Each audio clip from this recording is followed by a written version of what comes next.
soft opened, really, really small scale. But yeah, we're operational, but we're a very small operation anyway, so it's easy to be up and running to make sure that everybody's cool and safe and everything. So yeah, we're operational. The big difference is that like I'm not traveling all over the place promoting what we're doing and selling and stuff. It's just that it's kind of a back to basics production kind of piece mode at the moment, basically. Okay, cool. So do you want to introduce the whiskey? We'll talk a little bit about what makes that tick and then taste it and see how much we enjoy it. Yeah, so anybody who has the pouch in the pack, you guys have JJ Corry the Gael. And this is kind of our flagship blend, essentially. So our whole shtick is that we are a whiskey bonder. So to be very transparent and clear, we are not a distillery. We do not distill. We never will. Rather, we source whiskies from other distilleries around the island of Ireland. We source new make whiskies. We put those whiskies into cask and we mature and blend them when they're ready. And we also source older stocks, which are already mature in cask. Very old business model in the island of Ireland. It was very prevalent up until about the 1930s in Ireland. If you drive around Ireland, if you ever come here, you'll see the term whiskey bonder over a lot of pubs, written in kind of gold letters, because it was a very common, way of blending and selling whiskey. It just meant that there was a huge amount of kind of varieties of blends of Irish whiskey around the island. It all died out in the 1930s because the Irish whiskey industry basically collapsed. And Irish whiskey has seen a resurgence of late, and we're part of that resurgence. And our contribution to that resurgence is, rather than doing a grain to glass distillery, is to bring back the art of whiskey bonding and blending and maturation. So what you have in your pouch there is the Gael. Our brand is called JJ Corry. JJ Corry was a whiskey bonder in my parish in the late 1800s. So there's a long history of me figuring out the story of whiskey bonding sort of locally, but he's our kind of inspiration. And it's called the Gael because it's named after a bicycle that he invented. Randomly enough, he was not only a whiskey bonder, he was a bicycle inventor. And this is a 60% malt, 40% grain blend. For Irish whiskey, that's kind of heavy on the malt. Normally in Irish whiskey, it's flipped. It's normally the other way around. It's normally about 60 grain, 40 malt. What's also sort of flipped about this and unique in Irish whiskey is that I only founded the business in like 2015, 16. And I wanted to use and find some of the best stocks of Irish whiskey around the island and create a blended Irish whiskey that was a bit more kind of a bit more complicated, if you like. So the whiskies in this range in age from 10-year-old grain all the way up to 29-year-old malts. And then there's 17-year-old malts and a 14-year-old malt kind of in between as well. But that malt component is 14, 17, and 29-year-old malt. So it's pretty mature stocks of whiskey that we've put together. The aim around this, if you give it a nose. Yeah, now's the time to pour it out and obviously pick it up, have a look at it and get nosing. Yeah, give it a pour. On the color, you'll kind of notice we don't add any artificial coloring to any of our whiskeys. It's just not a thing we believe in. It's non-chill filtered. It's and it's easy for us to non-chill filter because this is bottled at 46%. So it's kind of a lovely sort of almost straw-like color, I would say. And then on the nose, I always get sort of nice kind of green apple kind of notes around this, sort of green, ripe kind of fruits. And that from a blended Irish whiskey is kind of the wheelhouse. It's lovely, fruity kind of flavors. What do you think, Tristan? Well, I mean, as you say, I think that Irish whiskey, if I was going to typify it in one word, it would probably be green. I mean, 40 Shades of Green and all that. It's a country that's known for being quite green. And yeah, absolutely herbal, green, grassy, orchard fruits, all of those things. I mean, I'm at the age on it. You is that's a reasonably old whiskey, right? I mean, 10 years plus. Up. What did you say? Up to 26. No, up to 28, Up to 28. 29 actually nearly now. So it's 1991 stocks that are in this. We have a top dressing of 1991 stocks that are in it. Like, we use our older stock because as a whiskey bonder, the art for us, we don't distill whiskey. So our whole piece of the way that we produce whiskey is that we blend it. So we take the components of whiskey that other people have made, put them together in a different way to create something unique. So we're not afraid of pulling our older stocks and putting it in it.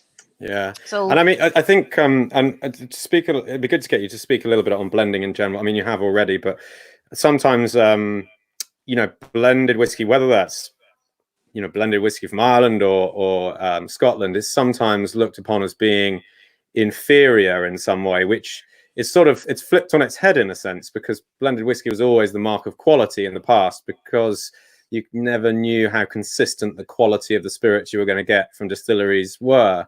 And I always think that blended whiskeys are a wonderful way of trying whiskey, because you're allowing someone to do that hard work of selecting this barrel and that from that distillery and that, marrying them together to create a harmonious, balanced product has a flavor that's representative of whatever their kind of whiskey ideology is. Yeah, I think that the industry has done a job of sort of talking down blends for a long time. The easiest thing in the world to make, to be honest, is a single cask, single malt. It's like one cask, and you can put it out there in the world, and it's a superlative piece, and you don't have to really worry about it. And they're kind of anomalies, they're kind of beautiful sort of nirvana-like casks that emerge from a huge piece of distillation.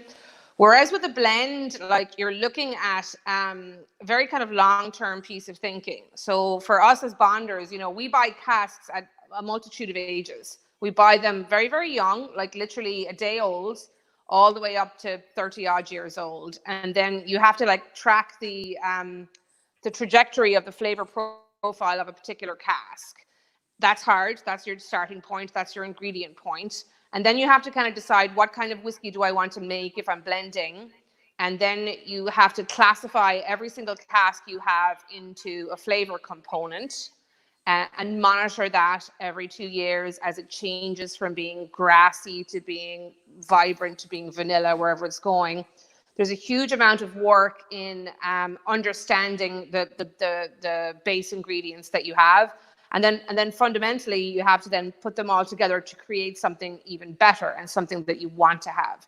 So the craft of the blend is, in the entire alcohol industry as a whole, by the way, not just whiskey, the craft of the blend is undersung, I would say. I worked in Champagne for a good chunk of time, and the most amazing people I've ever seen blending, other than in whiskey, are Champagne people who make Champagne, because they take whiskies from a multitude of vintages, still wines from a multitude of vintages. They put them together to put into a bottle. We'll have a secondary fermentation that will create a champagne at the end of it that tastes consistently the same throughout, no matter how many years. So the craft and the artistry that goes into a blend of any form of alcohol is amazing. So that's what we focus on. We focus on that. We focus on the maturation techniques, the casks that we use, the wood programs that we implement. So yes, to your point, big ups to blending. It's an amazing craft and artistry, and we should talk about it more. Yeah, I totally agree. Cool. Right. By the way, if anyone has any questions for Louise, or indeed any of our other whiskey makers, then fire them in on the comments and they will be beamed through to us. And if it's not ridiculous, then I might ask it. In fact, if it is ridiculous, I might ask it as well. You can ask it if it's ridiculous. It's fine. So let's have a taste. I haven't tried it yet. Yeah. So lovely sort of green orchardy apples on the nose.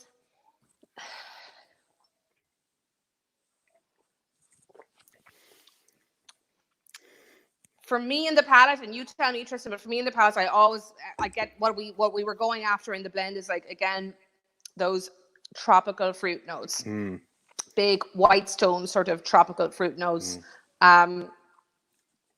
There's a lovely sort of bergamot element, less so in Gael 2 than it was in Gael 1, but like a sort of bergamot thing going on. And then that long finish, which comes from the grain, by the way. There's a nice fuzzy peachy kind of note to it, which is really nice. And again, actually, peach is something that I've encountered more than one time in Irish whiskey as well.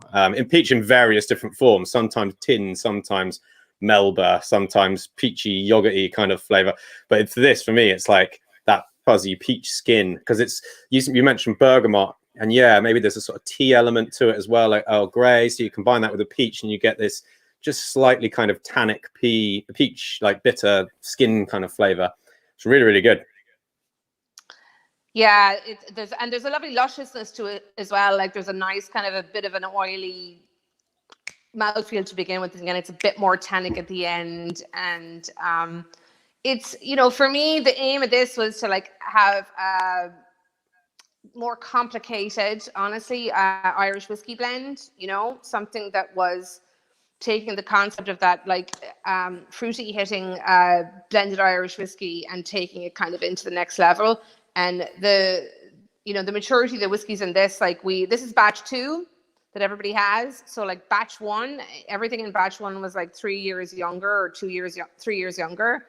And when the casks get to that age, they start to kind of transition pretty quickly, actually, in terms of like flavor profile. So Gael will always evolve over time. Yeah, that's what I was going to ask. So is the idea between batches that they are distinctly different, like an evolution?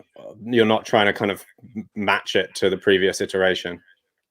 No, so we don't have any like consistent, skew. Like we don't really have one. We just have, we have a concept. We have the Gael is our beautiful, complex, fruity blend, and that's it. And it'll always evolve over time. We do it in batches. And we have that with the grain, and we have that as single malt and a couple other things. Like we because we source casks, like we can't guarantee consistency. We're sourcing now from a multitude of distilleries all over the country. We're building like this library of whiskey flavors to pull from. So whatever the library dictates, whatever we have in the library or in the flavor bank, that's what kind of dictates the ultimate kind of end goal of what we're doing. So we're not about consistency. We're just about sort of flavor and moving that along and being in the wheelhouse of a general kind of style, but nothing adamantly prescribed necessarily. Yeah, no, that's cool. Gives you a bit of freedom to kind of find your way, doesn't it? And also you don't want to be sort of too tied down to a particular flavor profile, especially if you're getting nice casks that have got different flavors to them. Yeah, we can go bonkers. Like it's great. Like we have some bonkers casks in the rack house that are like, that have just weird histories to them. There was a massive like parcel of like smoke of peated whiskey done in the 1990s there for a Japanese customer that never got sold, and we have a load of those in the rack house, and they're very uncharacteristically Irish, and we have a plan for those. Like we can kind of do anything we want to. We're not a distillery, so we don't have to have a particular kind of path and road.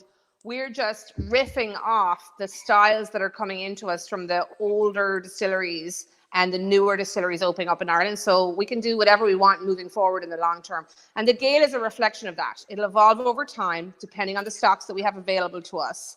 And we don't guarantee consistency. We just guarantee really good quality, delicious tasting whiskey. That's the aim. And but we don't have to be a cookie cutter kind of a brand at all. Yeah. So I'm just reading through the comments, and a lot of peaches. There's so many peaches, Louise. I've got to tell you. Peaches. Yeah. It's peachy. Yeah. Well, we got shortbread donut peaches. Yeah, we're even getting specific on variety here from James Fowler. When I originally read that, I thought he meant a peach flavored donut, which so I didn't know. Yeah. So did I. No, I think he means those peaches which like dimple in the middle. They're like a donut shape, basically. Yeah. They're really flat ones.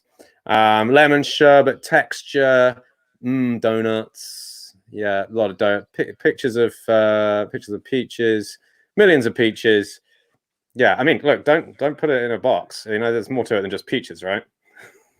Yeah, but no, I'm down with that. Like peaches, 100%. Like it's peachy. It's peachy. We normally say white stone fruits because there's more goddamn flavors than peach, but peach, yeah, definitely.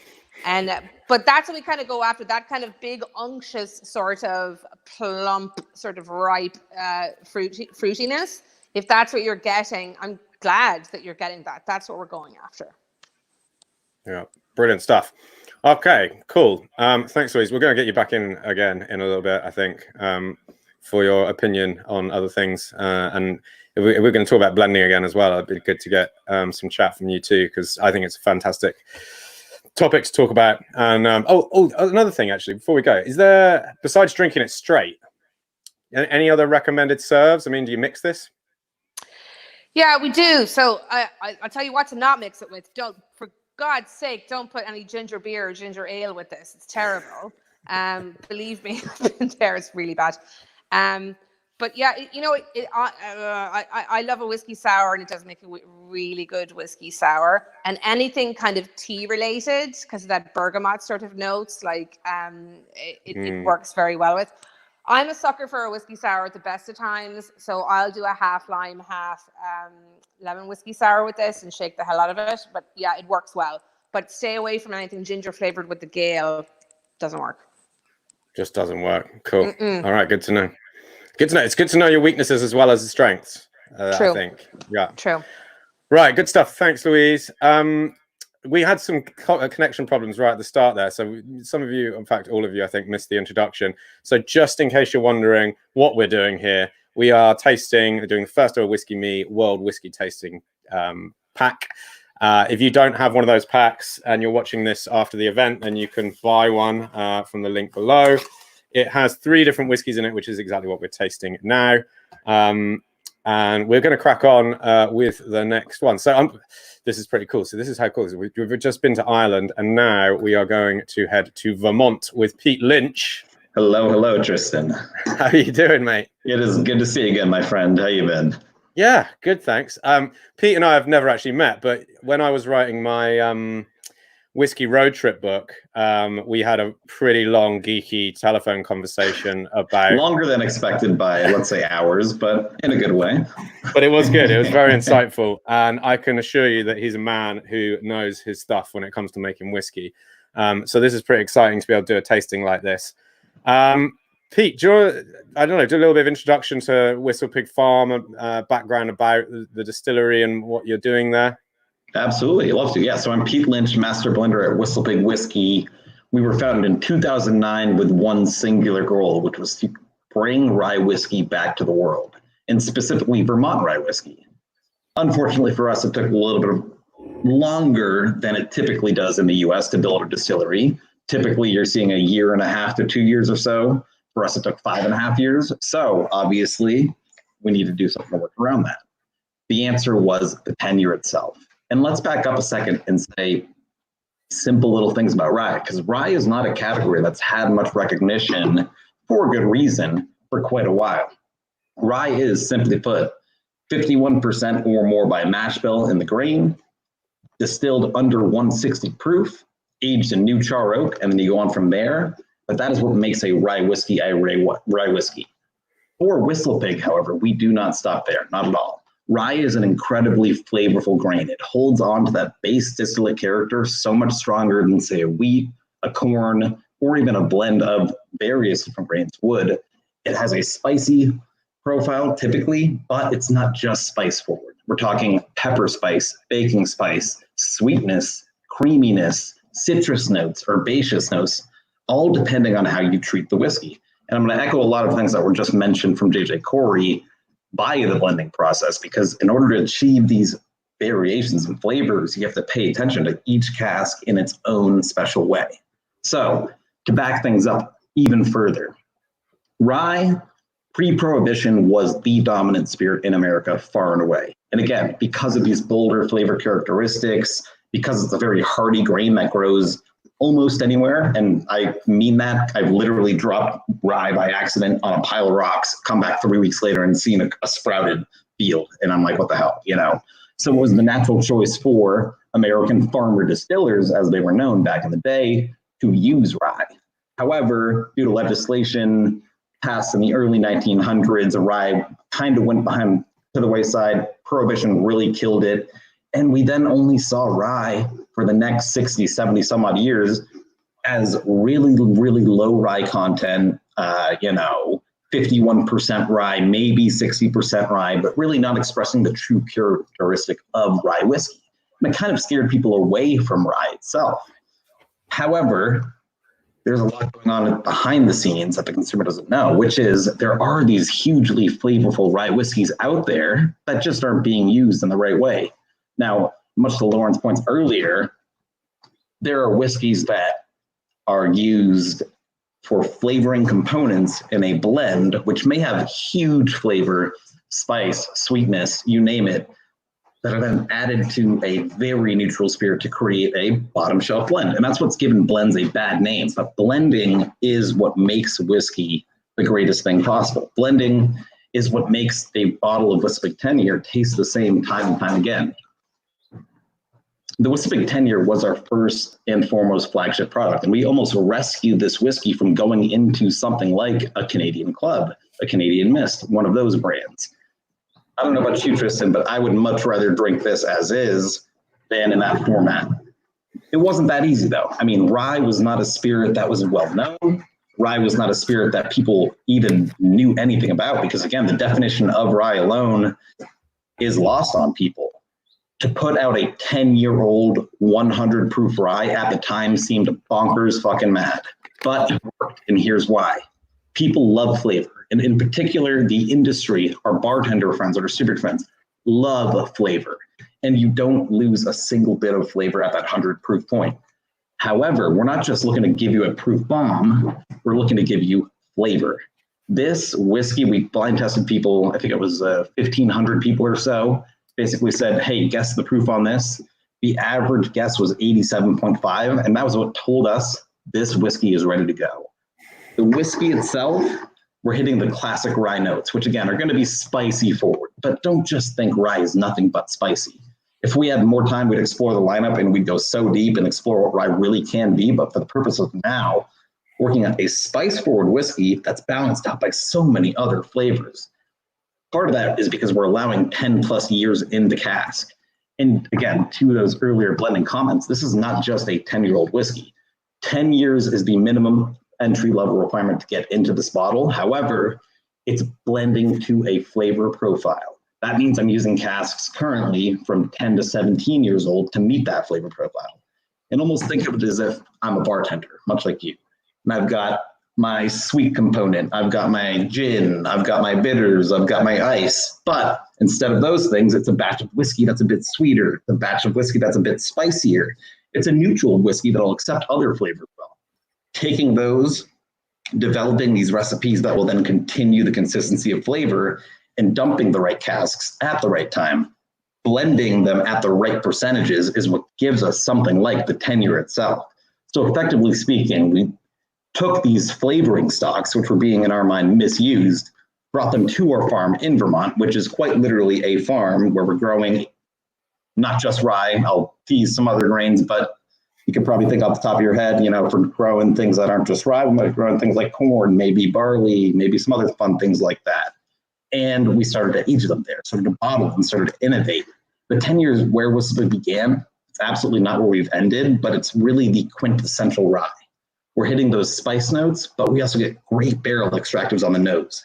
American oak, particularly charred, brand new American oak, is going to evoke quite a bit of vanilla, caramel, toffee on the nose, as well as oak spice.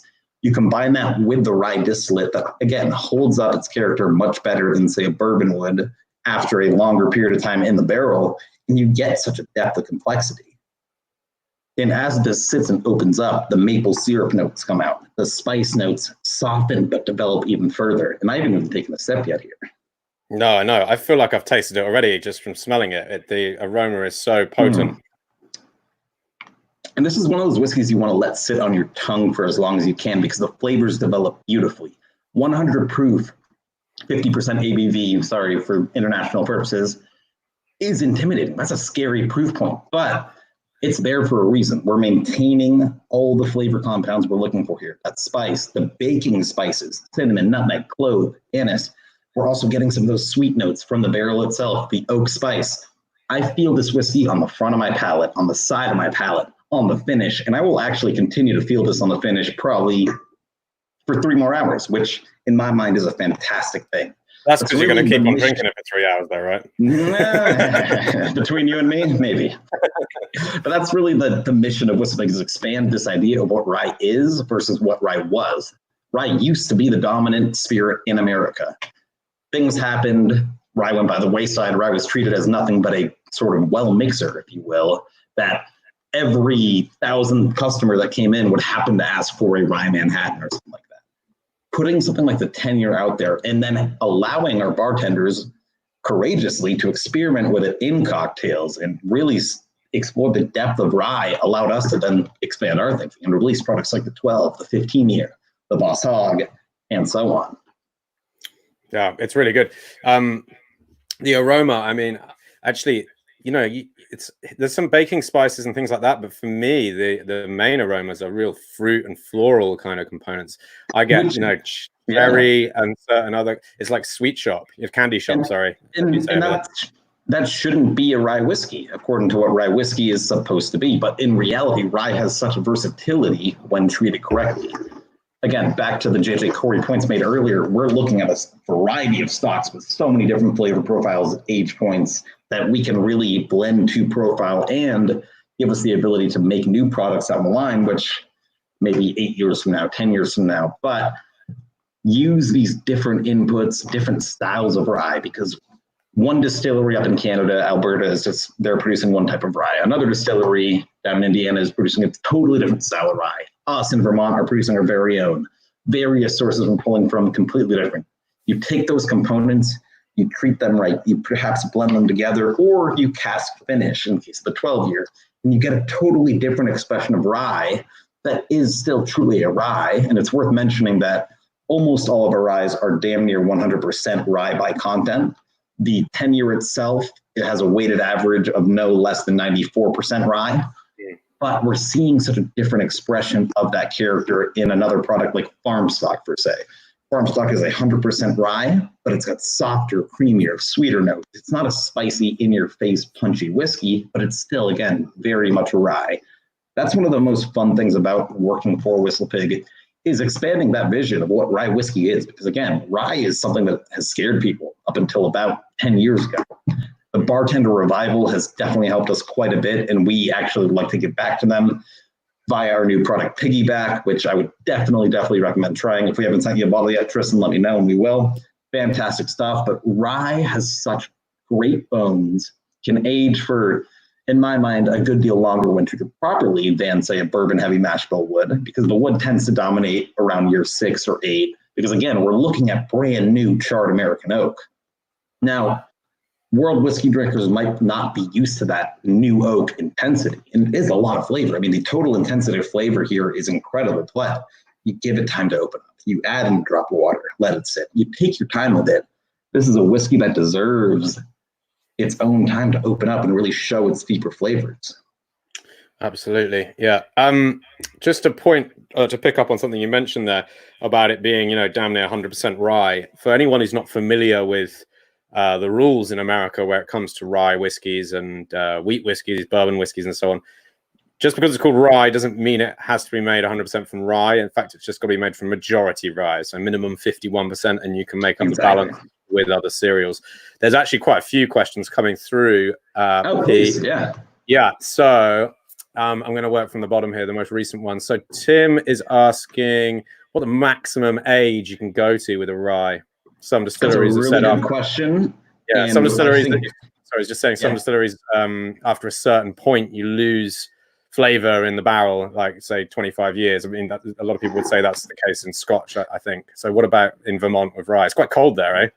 It's quite cold. It's quite humid. We're looking at a softer aging profile, but again, consider the fact that we're dealing with not just in-house distillate, but source whiskeys that are coming from various climates. That gives us an even deeper, richer flavor profile. To answer that question a little bit more specifically, it's a matter of mitigation, if you will. We can transfer from barrel to barrel. We can use finishing casks. As laws change, avenues open up because we are a little bit more restrictive, unfortunately, in the U.S. in terms of, if I transfer whiskey from a cask of 10-year into another cask, it doesn't continue to accumulate age, unlike it would in Scotch, unlike it would in Irish whiskey. So fortunately for us, the TTB is nice and reactive and is working around these things and developing new laws. But it's really this idea of, managing that aging, checking in on those barrels. Okay, we established a sampling program. We're not even going to bother sampling until point A, but at that point, we're sampling every week. And then after point X, we're sampling every single 6 hours until we know that cask has reached a certain point. An example would be the 18-year. It's difficult to imagine an 18-year-old American whiskey that tastes, just to give a brief snapshot of the flavor profile, soft and velvety and not oak dominant, as you would expect. And again, it's, without going too deep or proprietary, it's a matter of managing casks, whether that's where it is in the warehouse, whether that's what it's sitting next to, whether it's, let's let this sit in the sun for a little bit, bake it, hit some of those wood sugars, give it a quick finish. I can talk for literally hours about it, but it's making sure that the right barrels are treated right, dumping barrels at the right time. I'll tell you this, I've literally dumped the volume 418-year for the next 2.5 years last year because I knew this is the profile. It's only going south, It's really carefully monitoring those stocks, but most importantly, being familiar with your stocks. Can't really see behind me, but we have such a variety of stocks, and being able to say, okay, 10 years got a gap in the spice profile. We're losing a bit of that punch. What can we backfill it with? Oh, Bond 8, Bond 25, Bond 36. We'll make a perfect blend at this angle to replace that input that's now lacking. Getting to know your whiskey better than anything is really the most important part in making whiskey, especially if we're dealing with the source whiskey. Because again, back to the earlier mention, there is a lot of variety in cask when it comes to sourcing casks. How do you work around that? It's on the back end. It's with the blending side of things. Sure. I'm getting better at this whole thing as we go along. It's interesting trying to edit and host at the same time. But right. So now we have questions on the screen. Can you believe it? So Harry's asking, what does the straight rye whiskey mean? Yes. So that is the last piece of American law that I didn't touch on. Straight quite simply means that it's been aged for 2 years or more in this new charred American oak. To go one step further, at year 4, you no longer have to put an age statement on a bottle. So that's why oftentimes a lot of bourbons that are mass produced are at that 4-year age statement point, because it doesn't have to actually include an age statement on the bottle itself. Sure. What, Stuart Burness, what type of char are we doing on the barrels? On the 10-year itself, this has spent its life in a classic char 3, which is going to quite simply mean a barrel has been lit on fire for 45 seconds, transform a lot of these negative wood components into positive flavor extractives, and create a char layer, which will strip away a lot of negative components. That's typically the classic char, a 3 to 4, 3.5 or so. Brown-Forman has their own proprietary char profile, which is around a 3.5. But for our own in-house distillate, we're actually using a variety of barrels, but not just chars, but toasts as well. Something that we really haven't seen outside of the wine industry until recently. Yeah, absolutely. I was just popping up this is a tasting note from my mum. Oh, Mom. Hi, Mom. I think it's a tasting note. Maybe she's just it's an insult. Anyway, cool, good stuff. For me, it's a cracking product. I know there's a few people in the comments who are suggesting it's perfect for Manhattans. Absolutely. Yeah, and if you're brave, I would recommend using this in almost any cocktail, from highball to old fashioned. I'll tell you my favorite cocktail that my girlfriend actually created with one of our products, farm stock, but it works just as well with 10-year.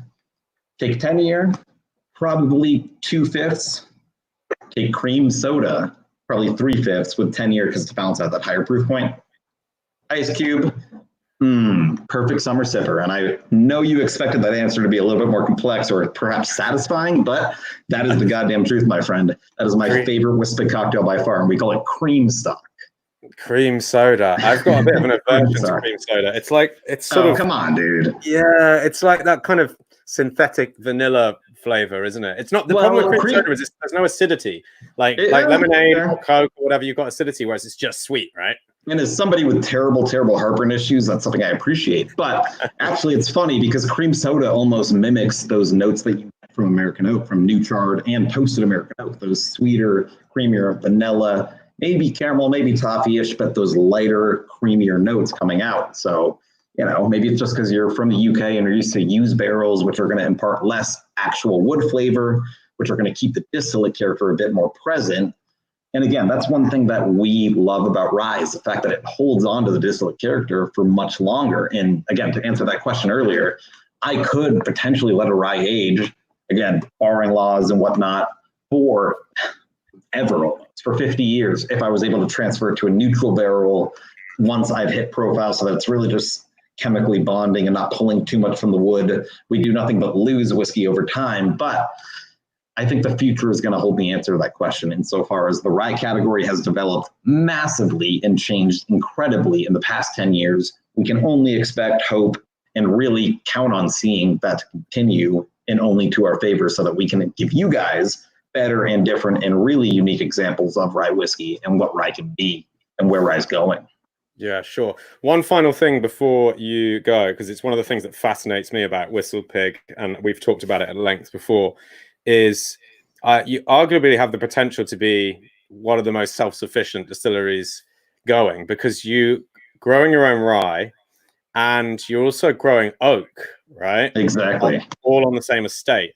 Now, when you've got your rye and your oak and I guess water and yeast, you're basically sorted in terms of producing a product from start to finish. You need to be able to make glass, I guess. That would be the only, and labeled. And who says we're not, right? No, but yeah, that's that idea of, again, the initial mission that we're still staying true to completely 100% is making Vermont rye whiskey on our own site. And not just Vermont rye whiskey, but Vermont whiskey, period. Growing grain on our own site, using our own well water, and taking it one step further using Vermont oak, which, to go super, super simply, has a tighter grain profile than the standard American oak barrel used in whiskey making, which means we're going to get a different, perhaps more intensive flavor extraction, but consider the humid, colder, slower aging environment of Vermont. We sort of balance that out in a sense. You can actually taste the flavors of Vermont oak in both farm stock and the 15-year, which is finished in the Vermont oak itself. One step further, we are working on various trials and have been for years with various toast and char profiles. The toasting process gives you such a crazy variety of flavor, from baking spices to sweetness to even fattiness, umami flavors. And ISC, Independent State Cupid, Speyside are both partners that we've worked with beautifully to achieve some great results throughout trials that will help not just us, but the community as a whole. Because at the end of the day, craft whiskey, we're in it together. Every bottle of Starward that gets sold, every bottle of JJ Corry that gets sold, that means there's somebody out there that's willing to try craft whiskey. And that means they're maybe going to buy WhistlePig on their next time, or maybe their second time around. So only helps all of us. Yeah, exactly. And just to sign, because I found out like later on that you've got your own maple syrup.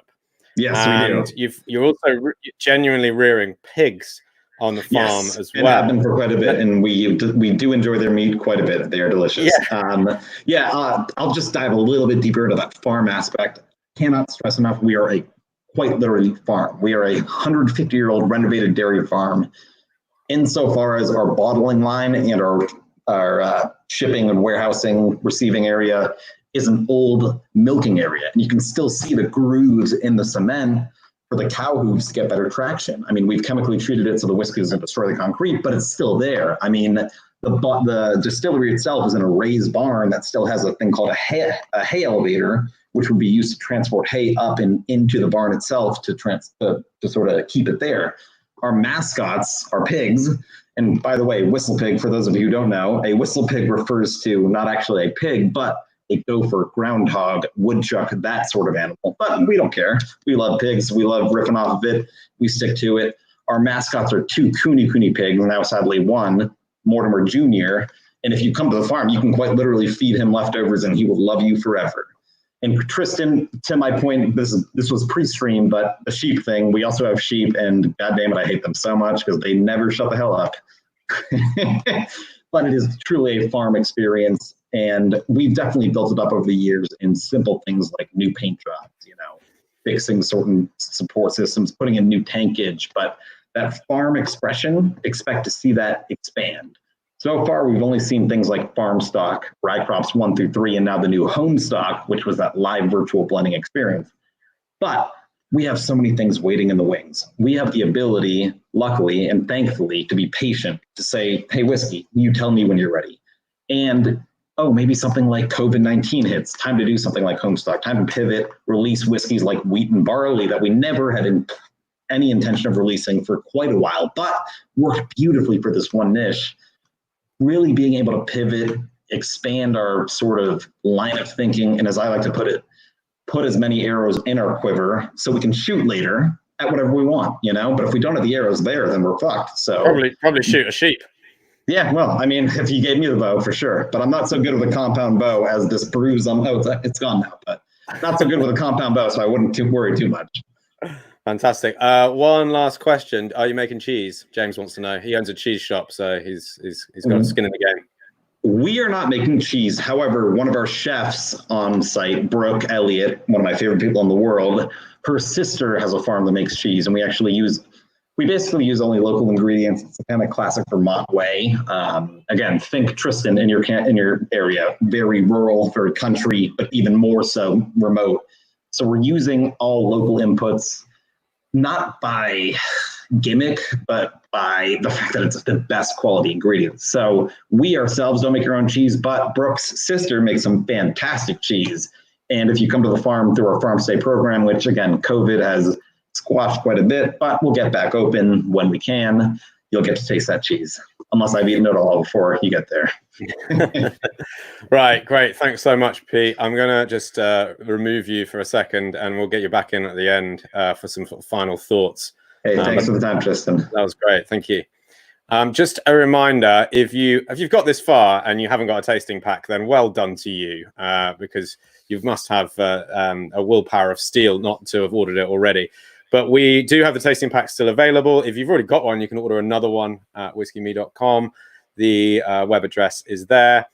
Now, finally, we are going to move on to our final whiskey, and I am joined by Dave Vitale. Hello, Dave. We can't hear you. Yeah, you've muted yourself. There you go. I muted myself. It think that'd be like after how many interviews we've done now, like virtually, you'd kind of get ready for that sort of stuff, but it always catches you out. You know, there was going to be someone that was on mute, right? You were waiting quite patiently there for like 40 minutes, so I don't blame you for muting yourself. Yeah, I was kind of just pulling corks out and having a drink, so I thought it might be a bit rude to kind of. You probably drunk more than we have. Yeah. Not that it's a competition or anything, but anyway, let's have another drink. So, Dave, you're from Starward, but you're not actually in Australia, right? You're in Seattle. Yeah, I'm in Seattle. So I moved. I'm the founder, and we started in 2007. And much like Pete was saying, it took us a while to get the distillery up and running, and started producing in 2010, and always with a mind to kind of have an Australian whiskey in the sharing cabinet, or on the great back bars around the world. And when you start to think about whiskey in that context, you then start to think about, well, how are you going to do that, and what does it look like, and what can you draw on from the environment around you to do that. And so Starward pretty much exclusively uses Australian red wine barrels to mature its whiskey from the day it's made. So it's not a finish, it's a start, a full maturation. And we're blessed to have amazing wineries within a day's drive of the distillery. So it means that we can have wine go out and whiskey go in pretty quickly. So there's no shaving, toasting, recharring of barrels. It's just that sort of the wood policy of the winemaker reflected with whiskey. And it's exciting. And, this time last year, I moved the family and myself over here to kind of spearhead the launch of the brand in the United States, which has been amazing. Fantastic. Well, I mean, look, you had me at Red Wine Barrel. I mean, I'm familiar with your whiskies anyway, and I love them. But red wine cask whiskies, I'm a total sucker for them. All of my kind of whiskey, geekery, everything that I think I know about whiskey completely goes out the window when I get a red wine cask whiskey, because I'm just like, yeah, this is absolutely delicious. Give me more of it. There's something for me. There's an affinity there between malt whiskey and red wine casks that just works magically, especially when it's done right. I mean, you know, like with any wine cask, sherry cask, whatever, you don't want it to be an overpowering element to it. You want that distillery character to shine through as well. But when it works, God, it works so well. Yeah, it's interesting. So I think barrel number 4 at the distillery. So we started with fortified wine barrels, particularly in the UK. The drinkers will be familiar with Solera, so Australian wine barrels, but fortified in style. But barrel number 4, I'm going to say, was an experimental red wine cask. And it's quite easy to be the Aussie Shiraz of whiskies if you want to be, right? Like, you know, in the eyes and give you a bit of, you know, I can just say, hello, we're here. And that's not what we were looking for. You know, the whiskies that kind of really inspire me from around the world are those ones that are really approachable and that can bring people into the category. And we wanted to be another one of those, you know, and to what Pete was saying, and in fact, all 3 whiskies today, I think, are really approachable from that perspective, right? They're not like, despite them being quite flavorful, they're not an acquired taste, right? There's certain whiskies that you can just kind of sip on and enjoy, but they've got enough character and flavor in them to carry in a mixed drink or cocktail as well. Yeah, so sure. Yeah, it's something that, you know, we wanted to make sure we got the balance right and not be too intense. So the red wine casks you're using, what wines have they previously held? Yeah, so not every winery that has wines that have oak influence need to use barrels to get that oak influence, right? So typically we're talking about 25 quid plus wines that have seen oak in that way in a barrel. The biggest, the family that we get the most wines from is Treasury Wine Estate. So that's Penfolds, Wynns, Wolf Blass, those sorts of that family. We've also got a lot of Yalumba barrels in the bond store. And the great thing about Yalumba, which is where we actually started, is that they own their own cooperage. One of the very few family run, and I think just wineries nowadays, that have a cooperage on site, full from oak staves all the way up, not just repairing. And so the magic of that is that, you know, we can have these barrels arrive, and 6 months later, you know, they're behaving differently, and I can pick up the phone to the cooper and say, hey, tell me a little bit about this particular barrel that you coopered, and why is it behaving differently to that one. And so we can kind of really dive deep into that wood policy of the winemaker and learn how that's going to have an impact on the whiskey, which has been really important for us to get that balance right. Yeah, fantastic. I mean, I was once told that if you're buying a bottle of wine that's seen oak and it's less than about 15 or 20 pounds a bottle, then it's probably not been in a barrel. It's probably just seen chips or some other kind of method for imparting oak flavor into the product. Correct. And so these winemakers care, you know, like they're spending sometimes upwards of 1,000 Aussie dollars, which is about 13 quid at the moment with the exchange. You know, but they're spending a lot of money on these wine barrels to impart those characteristics. And the great thing for us is, you know, I think you touched on, you know, sometimes in times gone by, wine, particularly finishes, have been a bit hit or miss and overdone. I think you got to remember that with a finish, you're getting like a double oak, right? Like you're getting the first feels influence of oak, and then the second feels influence of that oak as well. With a start, it's just that one continuous maturation. And the great thing for us is that, you know, winemakers that are using barrels are really sourcing that oak characteristic for structure and cellaring age, which equates to tannin, you know, and oak tannins without that recharring can be quite confronting. And so we're quite fortunate in all the tannins in the wine, not the whiskey. And that's great. Yeah. Right, cool. I'm going to pour some out because I've had enough of talking about it. I need to taste it. This is my first Starward for the day, so... what time is it there, though? You're before lunchtime, right? Or is it? No, it's lunchtime. It's approaching 1 o'clock. So yeah. So as you'd expect, you know, with whiskies matured in wine barrels, you're going to get a lot of fruit on the nose. Really, really delightful kind of red berry fruit characteristics. And you know, at about 6 months of age, this is all strawberries and cream. You know, just really quite delicious and fruity and sweet.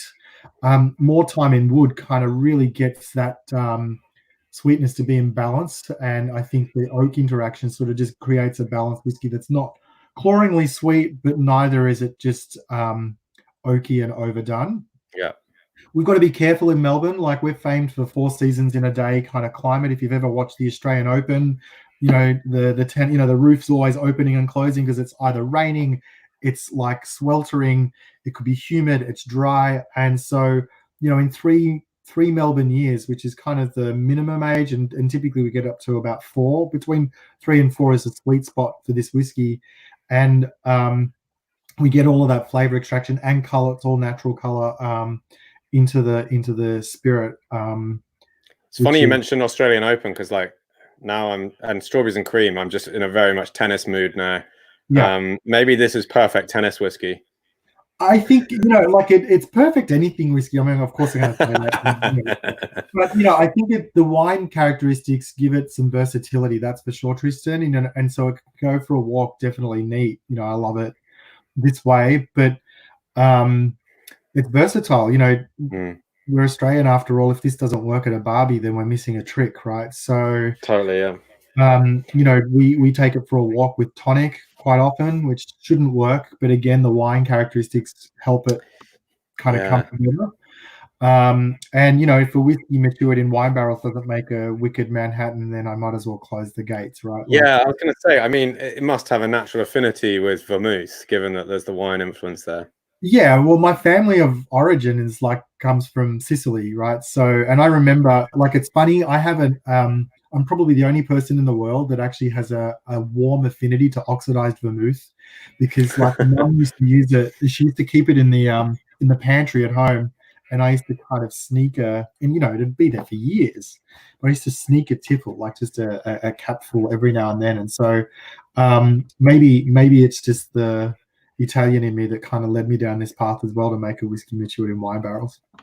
But also, I mean, it's representative of like Australia, right? I mean, you make a lot of wine there, and a lot of really good wine as well. You've mentioned some of them. It doesn't seem quite right in a way to use ex-bourbon barrels, because you're not a nation who makes bourbon.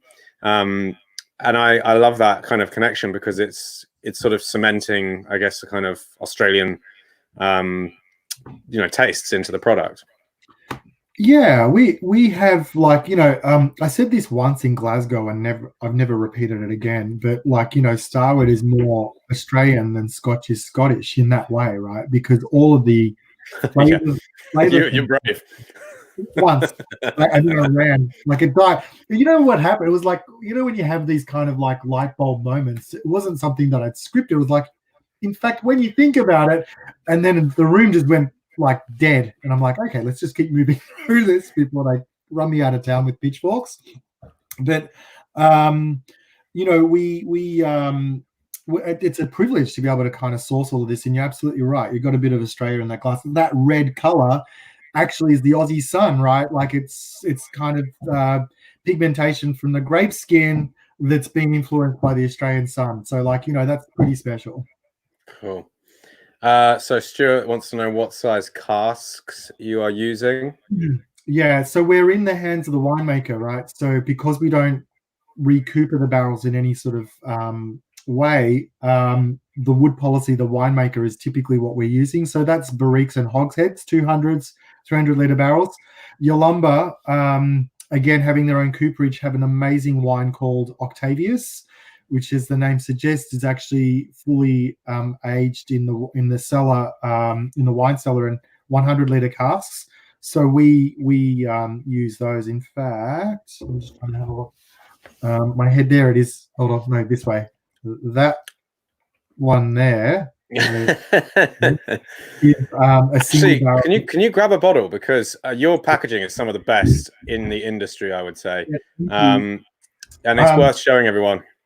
So this is yet to be released. I shouldn't be showing you, but hey, it's World Whiskey Day. So this is one of our project series. It's limited to 180 bottles. So I'm lucky to have this guy, and basically it's fully matured in one of those 100-liter Shiraz barrels, which is pretty special.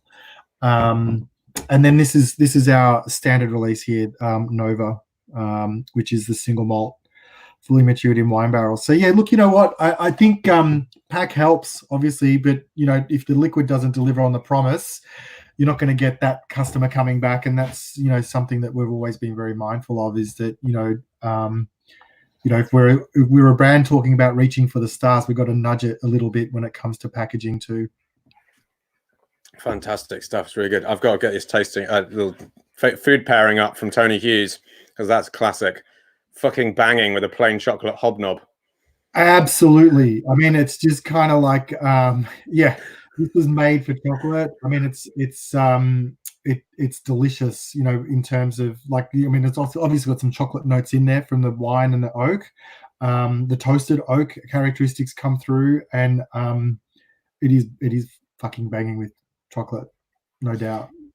Yeah, I mean, we've got a bar in London, Black Rock, and we get through a lot of Starward there. It's a really popular one, because I think there's a number of reasons. One is that it's sort of new world whiskey, and you know, Australian whiskey is getting a real name for itself now. It's winning, you know, big awards. It's an exciting part of the category, and a new part of the relatively new part of the category, but also still quite difficult to get hold of. In fact, to be honest, really difficult outside of your products, to be fair. Also because it's tasty, it's not just hype. You know, the quality of the liquid backs up the expectation of it, and also, like I mentioned already, it looks really cool. It's the packaging is, and this is something that's a term that's used a lot in the spirits and booze industry, it's disruptive. Yeah, it's not a traditional single malt bottle or label. You know, there's no bagpiper on it. It looks modern, it looks cool. Yeah, and look, you know, we were and deliberately so, you know, I mean, that disruptive nature was more about saying, look, you know what, there are a lot of whiskies around the world that are great, you know, impressions of other whiskies, right? And good on them. But for me, why, like, I kind of couldn't get my head around why we would want to be like the, you know, whiskey made in the finest of Scottish traditions. It just didn't make sense to me to do that when I can buy a whiskey made in the finest of Scottish traditions from Scotland, right? So, you know, I love whiskey spelt both ways from all around the world, right? In fact, this is what I was drinking a little bit before. What else have I got down here? I've got some Lefroy. You know, I mean, it's just like, you know, like it's for me just a category that never stops to kind of amaze and inspire, particularly as a distiller. And so from that point of view, we wanted to be alongside those greats from around the world, not trying to be them, but be something as good as they are, but about Australia. Yeah, sure. Fantastic stuff. Right, I'm going to get everyone back in the room again. That's it. Sort yourselves out. No, Pete. No, don't do that. I'm joking. Actually, Pete, we need to talk about your costume. Do we really now? Show everyone what you're wearing. It feels even softer than it looks. And it does say, it's hard to read, fa la la la ma la la la la, if you will. It's a lot. And just to go a little bit deeper, I am Peruvian by heritage, so it speaks to me and my mother's ancestry. So yeah, I just like to wear some fun costumes and, you know, lighten these things up a little bit, if you will. And Louise, you got a cool sweater on out of office. I like that. I wish I'd thought of that. Out of office, bitches. That's right. Except we're in it now. Cool. While we wrap this up, if anyone's got any further questions for anyone, then fire it in now, because this is your last chance. So, you know what, guys, collectively, you're all kind of pushing the envelope in your own sort of territories and generally across the categories. So where do we see the next sort of couple of years going, or even longer? Because in the whiskey industry, you have to project a bit further than that, don't you? You know, what does the future hold, and what are we going to be tasting in 5 to 10 years? Who wants to go first? You, go on, Pete. All right, why not? Hey, hit us. You know, I think American and Scotch whiskey particularly are going to, you know, still remain a relevant part of every, you know, like they're just classic drinks that just aren't going to go anywhere. But I think that clearly, if you think of just the three of us, and there's way more, you know, like from around the world that are coming up. You know, in Sweden, you've got Macmira, you've got Storning in Denmark, you've got, you know, a plethora of American craft whiskies that are coming up, doing really interesting things. That I think the repertoire that people are going to be drinking is going to be far more promiscuous than it's been in the past, and so that's pretty exciting, right? Like that, it's actually not I'm just a wild turkey drinker or whatever it happens to be, right? Like it'll be tonight, I feel like, and that's pretty exciting. You know, I think that across all of the regions, there's an openness to think about innovation in a positive light as opposed to a shortcut to bringing products to market. And so even in, you know, the SWA is sort of relaxing their rules, or Scotch Whisky Association's relaxing rules in terms of cask types that are able to be used, which kind of is pretty exciting. So, you know, it gives us the ability as an industry and category altogether to really start to push it even more, which is exciting. Yeah, Dave, I couldn't agree more. I mean, for myself, and you just hit world whiskey beautifully, I'll stick to American whiskey specifically, but touching the same points, I see nothing if not a greater expansion of these categories. New styles of whiskey, not just American whiskey, but world whiskeys coming across, and partially because of the reactivity that people like the SWA, the TTB, are now giving us and saying, okay, these were the ways of yore. Times are changing, in fact, quite rapidly. Let's adapt. Let's allow these producers to really experiment, really get out there, and really, I mean, one of the simplest issues in American whiskey is if you don't age a new oak, you're not able to have a retailer put you on the shelf somewhere that makes sense, and your bottle just gets lost. It's these little tiny nuances to the bigger picture things, like being able to answer that earlier question. I would love to age a rye whiskey in an Oloroso sherry butt for 70 years, but again, there's no place on the shelf right now. I expect to see that to expand in the best ways possible, and I expect to see so many great expressions. In fact, I've seen some come out already from various distilleries, craft across the world, but in the US as well. And I'd mentioned several by name, but I'd run out of breath by the other time. So, and I'd like to give, you know, some other people some input here. So, yeah, go on, Louise. Yeah, I see a similar thing. We're an old world whiskey nation, maybe unlike Australia, USA, like old world. And I think we are in a period of redevelopment now. So to all your guys' points, like the traditional methodologies of making whiskey, the traditional conceptions of what an Irish whiskey should be, for example, are being broken down. And they're not even being broken down, they're being smashed violently, because they have to be. Rules don't want them to be broken down. So there's a lot of people in the Irish whiskey industry now, in my era, and it's not just me, but it's my era, the other fellow makers who are making Irish whiskey in my era are saying, you know what, we don't have to make it the same way that the monopoly made it for the last 100 years or whatever.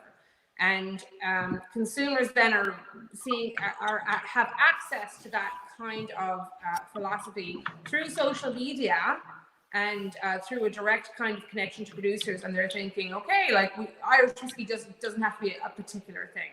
And this is why world whiskey is really interesting at the moment, because you have new nations making whiskey, and you have you know, like in Australia, it's just like Starward.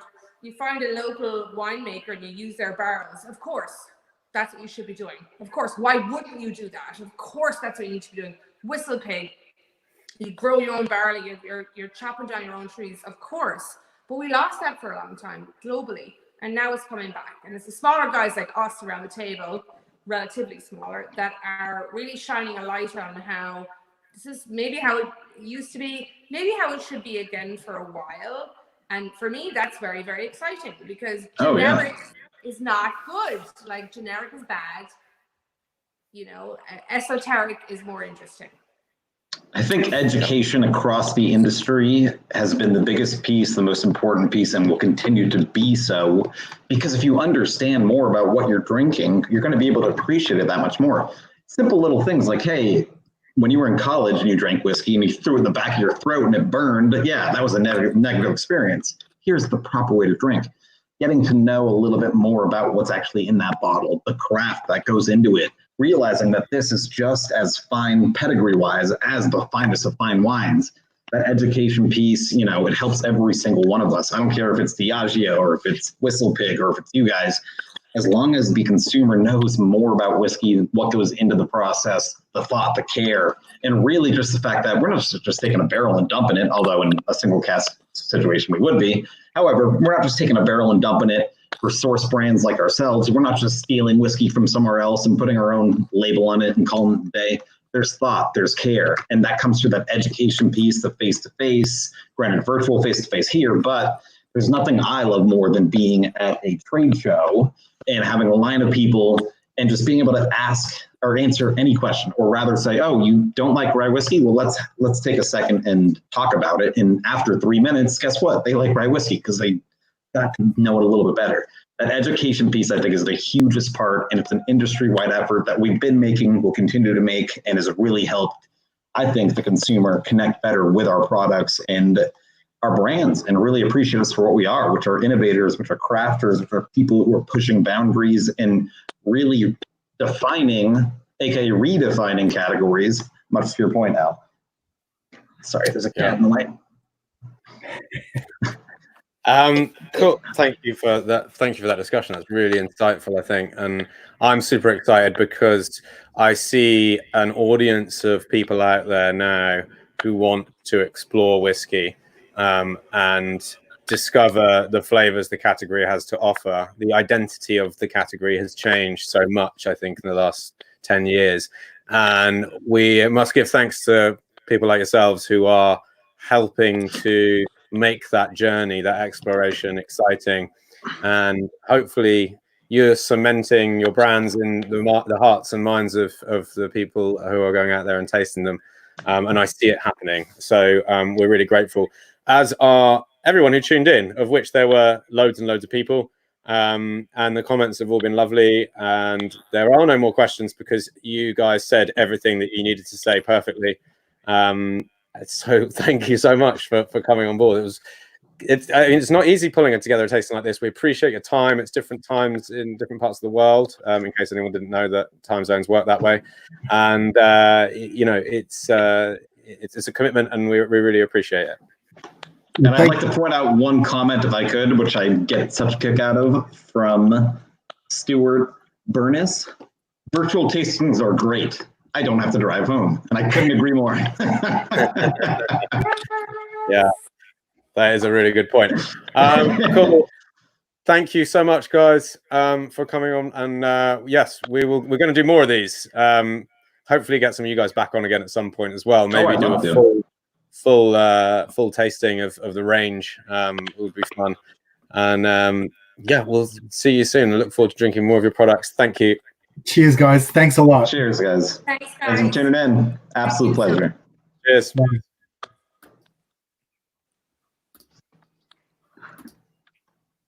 Okay. I think that's ended. We're still live, actually, according to top left. So, by the way, people who are still tuned in, this is the